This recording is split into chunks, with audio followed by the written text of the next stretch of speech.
ఎన్ని రోజులు నామకార్థంగా ఉంటారు?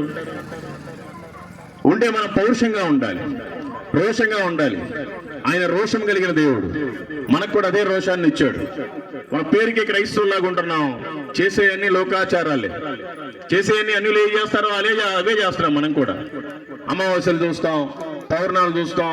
ఎవరైనా మొండబొప్పులు వస్తే మనం పోము, పిల్లటం పోతే పోము, తుమ్మినా పోము. పెళ్లి సగం అంతా హైందవులాగే ఉంటది. అలా కాదు, మనం లోకానికి వేరుగా ఉండాలి, లేకపోతే చాలా కష్టం. దేవుడు సమస్తాన్ని నోటి మాటతోటే కలుగు చేశాడు, మనల్ని మాత్రం ఆయన చేతితో తయారు చేశాడు. ఆయన జీవాత్మను ఊదాడు. కాబట్టి మన హృదయంలో దేవుడు ఉంటున్నాడు. మరి ఆయన ఎక్కడ ఉంటున్నాడు? తలవాల్చుకోవడానికైనా మనిషి కుమారునికి స్థలం లేదంట ఈ భూమి మీద. సమస్తాన్ని నోటి మాటతోటే కలుగు చేసిన దేవుడు ఆయన. మరి ఆయన ఎక్కడుంటాడు? భూమి మీదనే స్థలం లేకపోతే మన హృదయంలో ఉంటాడు. మన హృదయంలో ఎలా ఉంటాడు? వాక్యం ఈ విధంగా సెలవిస్తుంది. 1 కొరింథీయులకు రాసిన పత్రిక 3వ అధ్యాయం 16-17 వచనాలు.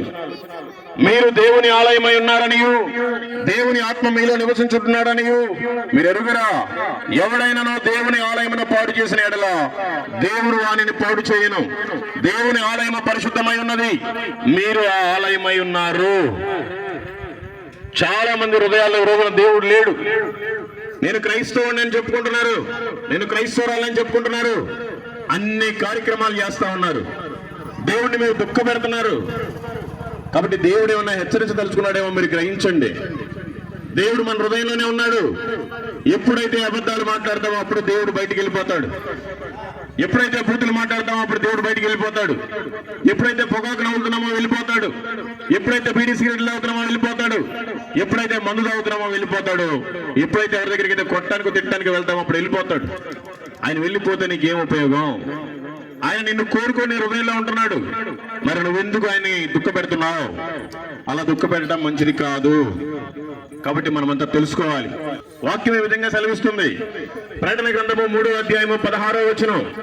నీవు వెచ్చగానైనను చల్లగానైనా ఉండక నులివెచ్చనగా ఉన్నావు గనుక నేను నిన్ను నా నోట నుండి ఉమ్మివేయను ఉద్దేశించుచున్నాను.